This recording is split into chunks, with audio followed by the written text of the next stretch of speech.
नमस्कार। बड़ी खबर आ रही है बिहार से कि वहां पर बीजेपी के जो विधायक हैं उन्होंने जीतन राम मांझी का समर्थन करने का फैसला कर लिया है। अब किस तरह से जो बिहार की पूरी राजनीति है वो किस तरह से शक्ल लेगी, इस खबर के बाद ये हम देखने की कोशिश करेंगे। स्वागत है आपका 8 बजे की खबरों में। सबसे पहले हेडलाइंस।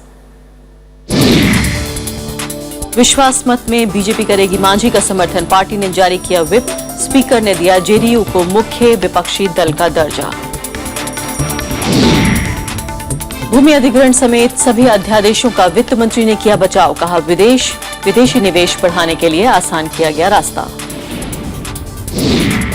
पेट्रोलियम मंत्रालय में जासूसी के मामले का खुलासा, क्राइम ब्रांच ने 5 को किया गिरफ्तार। धर्मेंद्र प्रधान ने कहा दोषियों के खिलाफ होगी कार्रवाई। स्वाइन फ्लू से मौत का आंकड़ा पहुंचा 703, देश के 22 राज्यों में 11,000 से ज्यादा लोग पीड़ित। दिल्ली सरकार का स्थिति में सुधार का दावा। और कैलाश मानसरोवर का रास्ता हुआ आसान, चीन और भारत के बीच बनी सहमति। 18 जून को रवाना होगा नाथुला पास से पहला जत्था।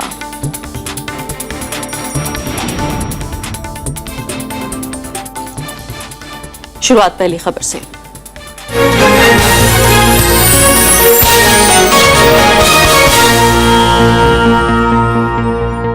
बिहार में बीजेपी ने मुख्यमंत्री जीतन राम मांझी के पक्ष में वोट करने का फैसला किया है। पार्टी विधायकों की आज पटना में बैठक में इस पर फैसला लिया गया। पार्टी नेता सुशील कुमार मोदी ने कहा कि सभी विधायकों को व्हिप जारी करके विश्वास मत के पक्ष में मतदान करने को कहा गया है। कल सदन के अंदर जब मतदान होगा, अगर मतदान की आवश्यकता पड़ेगी तो हम विश्वास मत के पक्ष में और भारतीय जनता पार्टी के सभी विधायक जो हैं और मतदान करेंगे। और ऐसा लगता है कि बिहार की राजनीति अब नीतीश कुमार बनाम बीजेपी की लड़ाई बनती जा रही है। मांझी सरकार के विश्वास मत से एक दिन पहले जेडीयू को मुख्य विपक्षी दल का दर्जा मिल गया है, लेकिन बीजेपी ने स्पीकर के इस फैसले का विरोध किया है। पटना हाईकोर्ट ने भी बीजेपी को झटका देते हुए कहा कि मुख्य विपक्षी दल का फैसला विधानसभा में होगा, न कि अदालत में। बिहार विधानसभा में जेडीयू को विपक्ष का दर्जा मिला तो बीजेपी सड़कों पर उतर आई। पार्टी ने स्पीकर के इस फैसले के खिलाफ विधानसभा के बाहर धरना दिया। विधानसभा अध्यक्ष ने जेडीयू के विजय कुमार चौधरी को नेता विपक्ष का दर्जा दिया है। अब तक बीजेपी के नंदकिशोर यादव इस पद पर थे। उधर विधान परिषद में भी नीतीश कुमार को नेता विपक्ष बना दिया गया है। बीजेपी को स्पीकर का यह फैसला रास नहीं आया। विपक्ष तो पहले से घोषित थी भारतीय जनता पार्टी, आज भी भारतीय जनता पार्टी विपक्ष में है, लेकिन ये लोग दोनों तरफ मजा लेना चाहते हैं। जदयू के लोग लगता है कि विपक्ष में बैठने का मन बना लिए हैं। उनको मालूम है कि जब लोग विधानसभा के चुनाव होंगे नवंबर में तो बिहार की जनता परमानेंट उनको विपक्ष में बैठाने का काम करेगी। बीजेपी के इस विरोध पर जेडीयू का आरोप है कि बीजेपी का केंद्रीय नेतृत्व इस विरोध को बढ़ावा दे रहा है। बीजेपी इसके पीछे है, अब पर्दे के पीछे है। कल से लग गया है, उनके भीतर मीटिंग हुई है, उसमें हुआ कि अब बीजेपी को सपोर्ट जीतन राम मांझी सपोर्ट करना चाहिए ना। अभी तक पर्दे के पीछे थे, अब पर्दा उठा दिया। अब कल पर्दा पता नहीं क्या उठाते। बिहार में जनता दल यूनाइटेड और विशेष रूप से उसका जो नेतृत्व है वो आज बिहार को एक ऐसी स्थिति में लेके आ गया है जो राजनीतिक अनिश्चितता के दौर में पहुंच गई है। इस बीच विश्वास मत से पहले मांझी गुट को पटना हाईकोर्ट से झटका लगा है। हाईकोर्ट ने न सिर्फ स्पीकर के खिलाफ अपील को ठुकराया है, बल्कि मांझी समर्थक 4 निलंबित विधायकों को विश्वास मत में हिस्सा लेने से भी रोक दिया है। इन फैसलों के बावजूद मांझी विधायकों का समर्थन जुटाने की आखिरी कोशिशों से भी नहीं चूक रहे। अपने विधायकों को जरूर आप समझाने का प्रयास कीजिए कि जब गरीबों की बात हो रही है और गरीबों की संख्या 80% है, तो आप मंत्री बनने के लिए अगर जाना चाहते हैं तो जीतन मांझी के पास भी मंत्री का बहुत सा पद है, आइए हम मंत्री बना देंगे। विश्वास मत से पहले खरीद फरोख्त के आरोप और तेज हो गए हैं। जेडीयू विधायक शरफुद्दीन ने आरोप लगाया कि गुरुवार को मांझी समर्थक एक सांसद ने उन्हें लालच देकर अपने पाले में करने की कोशिश की। कल 3 बजे हमको कॉल आया से सबसे बड़ा पोस्ट आपको मिलेगा और पैसा मिलेगा। 243 सदस्यों वाली बिहार विधानसभा में फिलहाल 10 सीटें खाली हैं। किसी भी पार्टी को बहुमत के लिए 117 विधायकों के समर्थन की दरकार होगी। पूर्व मुख्यमंत्री और जेडीयू नेता नीतीश कुमार 130 विधायकों के समर्थन का दावा कर रहे हैं। इनमें जेडीयू के अधिकतर विधायकों के अलावा आरजेडी के 24, कांग्रेस के 5, सीपीआई का 1 और 1 निर्दलीय विधायक शामिल है। नवविक्रम सिंह के साथ ब्यूरो रिपोर्ट, राज्यसभा टीवी। तो बिहार की जो पूरी राजनीति है वो बहुत ही नाटकीय और बहुत ही दिलचस्प जो है वो दौर से गुजर रही है। क्या होगा आखिर कल, ये पूरा देश देखेगा और किस तरह से हालात बदलेंगे, ये देखने की कोशिश कर रहे हैं हम वरिष्ठ पत्रकार उर्मिलेश के जरिए, जो कि बिहार की राजनीति को बहुत ही अच्छे तरीके से नजदीक से समझते हैं। उर्मिलेश जी, इसको विडंबना ही कहेंगे कि पिछले 9-10 महीनों में जो है किस तरह से पूरी राजनीति ने करवट ली है। नीतीश कुमार एक मजबूत मुख्यमंत्री, उस तरह से फिर जीतन राम मांझी को अपनी कुर्सी दे देना, उनका अड़ जाना, बीजेपी का साथ देना। मतलब अगर आप 3-4 दिन अगर फॉलो अप ना करें कि क्या हो रहा है बिहार की राजनीति में, तो शायद सब कुछ बिल्कुल बदल जाएगा। अब कल क्या होने वाला है? बिल्कुल बड़ा नाटकीय घटनाक्रम है। पिछले अगर 7-8 महीने का आप देखें, वाकई बहुत ही नाटकीय है।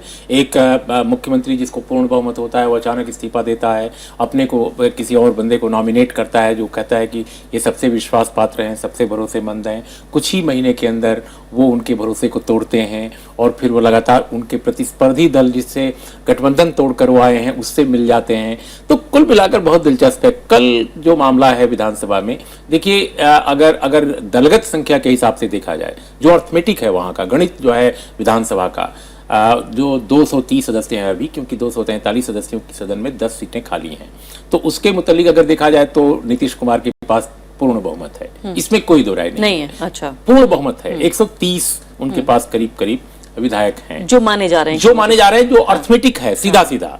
लेकिन ये जो गणित है संख्या का, यही कायम रहेगा कल विश्वास मत में, ये कहा नहीं जा सकता, क्योंकि 5-1 महीने ये सदन को आगे चलना है।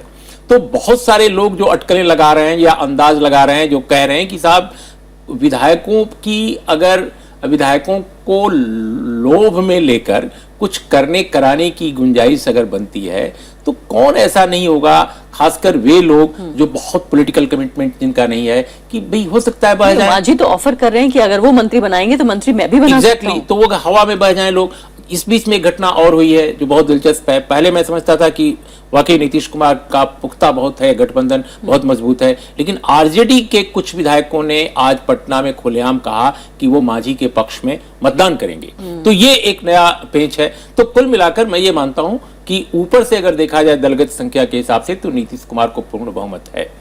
लेकिन अगर बीजेपी इतने दिनों से जो खेल खेल रही है, तो ऐसे तो नहीं है खेल। इस खेल के पीछे कुछ तो होगा और आज वो समर्थन का ऐलान कर रहे हैं। अगर कल ये मान लिया जाए कि जीतन राम मांझी विश्वास मत में मेजॉरिटी हासिल करने में कामयाब रहते हैं, तब क्या होगा?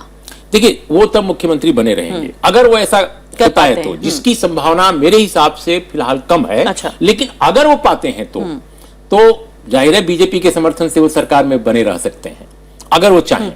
बीजेपी चाहे, लेकिन बीजेपी ये भी तो चाह सकती है कि राष्ट्रपति शासन लगवाना चाहे। अगर मांझी साहब उनकी शर्तों पर काम कर रहे हैं तो फिर ठीक है, कोई दिक्कत नहीं, हो सकता है ये, क्योंकि इससे उनको दलित वोटों में अपने सेंध लगाने में कामयाबी मिलेगी और एक गठबंधन भी बना लेंगे कोई नया दल बनाकर। लेकिन ऐसी हालत में देखिए फायदा नीतीश कुमार को होगा। आप नीतीश कुमार को अगर जबरन नहीं बनने देते हैं तो भी बिहार में फायदा होगा, शहीद बनेंगे वो। अगर आप उनको बनने देते हैं तो ये जो इतने दिनों से जो खेल हुआ है, इस खेल को वो भली भांति और ये बखूबी एक्सपोज करेंगे। ये सीधे बिल्कुल डायरेक्टली जनता के सामने सरेआम ही कह देना कि हम मांझी को सपोर्ट कर रहे हैं, जैसे बीजेपी के विधायकों का भी फैसला आया है, बीजेपी ने किया है। इससे आम जनता में किस तरह का संदेश जाएगा? क्योंकि कहीं ना कहीं ये पूरा जो नाटकीयता है, ये इसी साल के आखिर में जो चुनाव हो रहे हैं उनके उसके वार्म अप के तौर पर देखी जा रही है कि ये 5 महीने की सत्ता का खेल नहीं है, बल्कि असली बात तो अगले 5 साल की है। तो किस तरह से जनता इसको देख रही है? देखिए, बिहार में जो समाज है वो काफी हद तक एक बड़ा हिस्सा उसका पोलराइजेशन ऑलरेडी हो चुका है और ये अक्सर होता है वहां के चुनाव में। वहां का एक खास तबका है जो पूरी तरह भाजपा के साथ है। दूसरा जो तबका है प्रतिस्पर्धी या अलग उससे अलग रहने वाला, उसका विरोधी, वो पूरी तरह लालू प्रसाद और नीतीश कुमार के साथ। यानी साफ कहें तो खुली हुई क्लास वॉर है। क्लास वॉर इसको नहीं कहा जा सकता, सामुदायिक विभाजन है, यूं कहा जा सकता है। लेकिन हमेशा किसी भी इस तरह के समाज में भारत के बिल्कुल क्लियर कट सामुदायिक विभाजन नहीं होता है। ये कहीं न कहीं उसमें टूट फूट भी होती है। तो मेरा ये मानना है कि बीजेपी के पास पिछड़ों का भी और कुछ दलितों का भी वोट गया है, समर्थन गया है, इसमें कोई दो राय और मांझी के जरिए इसको और मजबूत करने की कोशिश हो सकती है। इसमें कोई दो राय नहीं है। दूसरी बात यह है कि लालू प्रसाद का जो जनाधार था पहले वाला, वो स्थिति नहीं रह गई है। नीतीश कुमार का भी जो अपर कास्ट में एक बड़ा समर्थन हुआ करता था पहले, उस तरह का बिल्कुल अब नहीं रह गया है। लेकिन ये दोनों नेता जब एक साथ मिलते हैं तो बड़ी ताकत बनते हैं, और फिर माइनॉरिटी से लेकर के और तमाम जो उत्पीड़ित समाज है, दलित समाज है, वो भी उनके साथ जुड़ता है। उमलेश जी, एक और जो बड़ी शार्प डिवीजन, एक और बड़ी चीज जो दिल्ली की कामयाबी को देखते हुए नीतीश कुमार अपना रहे हैं कि सरेआम माफी मांग रहे हैं, कह रहे हैं कि मुझसे गलती हो गई, मुझे इस्तीफा नहीं देना चाहिए था, मुझे माफ कर दीजिए। कहीं ना कहीं उन्हें लग रहा है कि जिस तरह से केजरीवाल को गले लगाया गया, शायद बिहार में उन्हें गले लगाया जाएगा। क्या हम ये कह सकते हैं कि बिहार दूसरा दिल्ली बन सकता है? देखिए, ये तो मैं नहीं जानता कि क्या ऐसा होगा, लेकिन एक चीज मैं जरूर जानता हूं कि नीतीश कुमार पहले से भी बिहार में एक साफ सुथरी छवि के नेता रहे हैं। उन पर बहुत दाग नहीं रहा है। सबसे बड़ा दाग उन पर अगर राजनीतिक तौर पे देखा जाए, सेकुलर पॉलिटिक्स के हिसाब से देखा जाए, तो बीजेपी के साथ मिलने का ये एक यही रहा। दूसरी बात, गोधरा के समय वो जब रेल मंत्री थे तो उन्होंने वो चीजें नहीं की जो उनको करनी चाहिए थी। तो ये एक बड़ा स्पॉट है उनकी पॉलिटिकल कैरियर पर। अदरवाइज बिहार की पॉलिटिक्स में अगर चेहरों को आप देखिए, चरित्रों को देखिए, सियासत के मोहरों को देखिए, तो उसमें वो एक साफ सुथरी छवि के नेता है। लेकिन एक बड़ा हाई मॉरल ग्राउंड लेकर पहले इस्तीफा देना, उसके बाद मांझी को लेकर आना, बीजेपी से जाहिर है अलग, यानी जब नरेंद्र मोदी जब इलेक्शन कैंपेन के चीफ बने थे, तब उस बात को विरोध करते हुए उन्होंने इस्तीफा दिया था। तो वो मुद्दा तो अपने आप में अलग नहीं हुआ है। तो जब वो ये कह रहे हैं कि मुझे माफ कर दीजिए, तो आखिर माफी किस बात की मांग रहे हैं? माफी इसी बात की मांग रहे हैं कि हमें इस्तीफा नहीं देना चाहिए था। वो ये मानते हैं कि ब्लंडर हो गई और हमें अलग नहीं होना चाहिए। तब जब बहुत सारे पॉलिटिकल कमेंटेटर कहते थे कि ये ब्लंडर कर रहे हैं आप, तो वो मानते नहीं थे। लेकिन अब वो मानते हैं कि वो उनसे ब्लंडर हुई, और वो खड़ाऊ सिस्टम जो है, देखिए डेमोक्रेसी को भी ये कहीं ना कहीं निगेट करता है। पपेट आप खड़ा या ये डेमोक्रेटाइजेशन ये नहीं है पार्टी का। इसका मतलब कहीं ना कहीं आप किसी भरोसे के आदमी को नियुक्त करना चाहते थे। वैसे में लालू यादव कह सकते हैं कि आप भरोसा किसी पर नहीं है, हमने अपनी पत्नी को किया तो वही ठीक है। आप सीधे तौर पे ये लॉजिक बनता है, ये बहुत खतरनाक लॉजिक है। आप ये कह रहे हैं कि परिवारवाद को मजबूत करने वाला लॉजिक है। जनता जो है वो कठपुतली राज को नहीं मानेगी, और उसको समझ में आता है। बहुत बहुत शुक्रिया उमलेश जी आपका तमाम जानकारी देने के लिए और हमारे साथ चर्चा में शामिल होने के लिए। तो फिलहाल ये थी हमारी पहली खबर।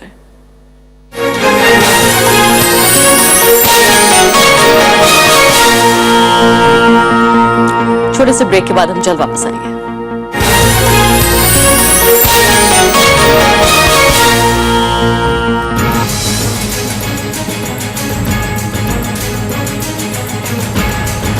दिल्ली में छोटे उद्योग हुए प्रदूषण लाइसेंस मुक्त।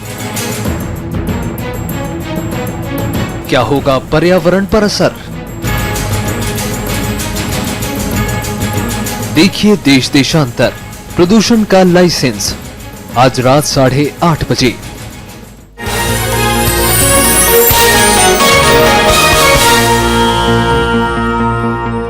जम्मू कश्मीर में सरकार बनाने का रास्ता अब संघ दफ्तर से होकर निकलने की उम्मीद है। बीजेपी अध्यक्ष अमित शाह ने आज इसी सिलसिले में संघ के बड़े नेताओं के साथ मुलाकात की।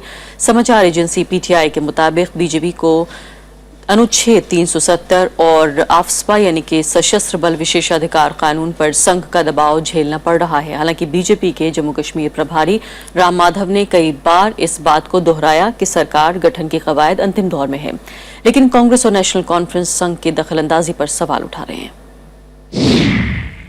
भारतीय जनता पार्टी एक दायरे के अंदर नेगोशिएशन करेगी और उसमें सबसे सर्वप्रथम रहेगा वो है राष्ट्र सुरक्षा, नेशनल इंटरेस्ट, नेशनल सिक्योरिटी। उनके पास एक गोल्डन अपॉर्चुनिटी है, इसके बाद ऐसी अपॉर्चुनिटी आने वाली है नहीं।